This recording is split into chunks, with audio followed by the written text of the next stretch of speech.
Iran தாக்குதலில் சிக்கிய 1000 இஸ்ரேலியர்கள்.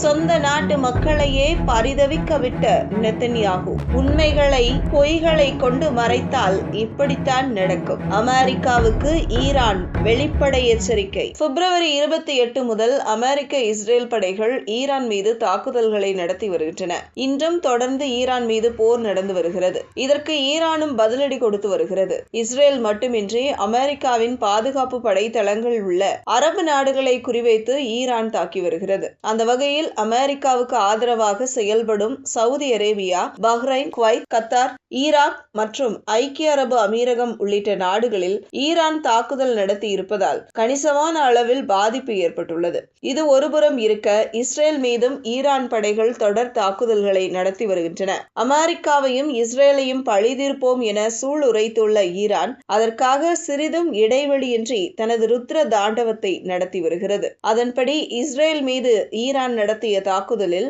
ஏறத்தாழ 1000 பேர் வரை கொல்லப்பட்டிருக்கலாம் என தகவல் வெளியாகியுள்ளது. தற்போது 100க்கும் மேற்பட்டோர் தீவிர சிகிச்சை பிரிவில் இருப்பதாக கூறப்படுகிறது. ஈரானுடனான மோதலின் விளைவாக கடந்த 24 மணி நேரத்தில் காயமடைந்த 219 பேர் மருத்துவமனைகளுக்கு கொண்டு செல்லப்பட்டுள்ளதாக இஸ்ரேல் சுகாதார அமைச்சகம் தெரிவித்துள்ளது. இஸ்ரேல் மீதான தாக்குதல் குறித்து விளக்கம் அளித்துள்ள ஈரான் வெளியுறவுத்துறை அமைச்சர் அப்பாஸ் அராக்சி, சமரச பேச்சுவார்த்தை நடைபெற்றுக் கொண்டிருக்கும் போது முதலில் தாக்குதல் நடத்தியது அமெரிக்க இஸ்ரேல் படைகள் தான் எனவும், அமெரிக்க அதிபர் டிரம்ப் தனது நாட்டு மக்களுக்கு துரோகம் இழைத்து விட்டதாகவும் தெரிவித்துள்ளார். சிக்கலான அணு ஆயுத பேச்சுவார்த்தைகள் ஏதோ நில விற்பனை, ரியல் எஸ்டேட் பேச்சுவார்த்தைகள் போல நடத்தப்படுவதாகவும் அப்பாஸ் அராக்சி குற்றம் சாட்டியுள்ளார். யதார்த்தமான உண்மைகளை பொய்களை கொண்டு மறைக்க முற்பட்டால் நடைமுறைக்கு சாத்தியமில்லாத எந்த ஒரு கோரிக்கைகளையும் பூர்த்தி செய்ய முடியாது என திட்டவட்டமாக தெரிவித்துள்ளார்.